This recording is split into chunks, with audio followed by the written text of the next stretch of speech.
بسم الله الرحمن الرحيم.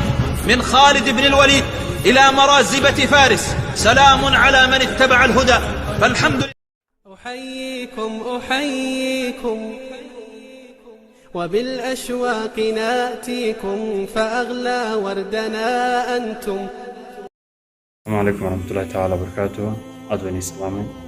هلكن goobtana waa Xudayfi Badwi.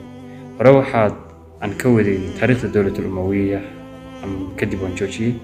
waxaan rabay mowduuc inaan bilaabo, mowduuca waxa uu kalifay markaan arkay dhalinyaro badan iyo ficilada ay sameynayaan iyo si u kala yaqaanaan dadka gaalada ah ay u kala yaqaanaan ay ugu abtirin karaan. laakiin maanta haddii la weydiiyo saxaabadii Nabi sallallahu alayhi wasallam wax lagu weydiiyo iska daa saxaabada haddii wax laga weydiiyo Nabi sallallahu alayhi wasallam magaciisa dhammaystiran ma sheegayaan. ficilkaas markaan ku arkay halkay dadku ka taagan yihiin xilligan, waqtigan aan joogno waa xilli munkarku macruuf noqday, waa xilli la isla yaabay qofka bini'aadanka ah hadduu xumaan sameeyo lala yaabo maayo. waa xilli la isku dhiirigelinayo xumaantii hadday noqoto. waa xilli Nabi sallallahu alayhi wasallam inoo sii sheegay. waa xilli aakhiru zaman.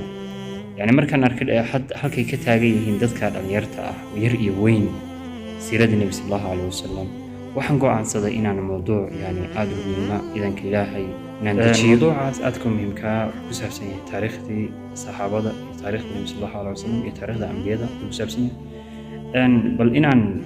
bal soo koobo oo luqadda Soomaaliga aan ugu soo koobo walaladeeda insha Allah. muuqaalku wuxuu soconayaa 7 daqiiqo. waxaa la soo gelin doonaa wiigii hal mar baan soo gelin doonaa idanka Ilaahay. waxaa dhex dhici doona hadaba muuqaalka 4 arrimood baa dhex dhici doona: siiradiisa kow, bacdu al-aayaat, bacdu al-axaadiis iyo ashcaar wixii ka soo aroortay iyo xikaayaat baa dhex dhici doona. بسم الله الرحمن الرحيم. من خالد بن الوليد إلى مرازبة فارس، سلام على من اتبع الهدى. يا بني أقم الصلاة وأمر بالمعروف وانه عن المنكر واصبر على ما أصابك، إن ذلك من عزم الأمور.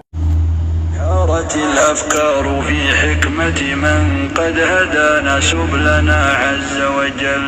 كتب الموت على الخلق فكم فل من جيش وعفنا من دول. إذن كإلهي 7 دقائق inaanu dhaafin ayaan insha Allah rajaynaynaa oo ku dadaalayna.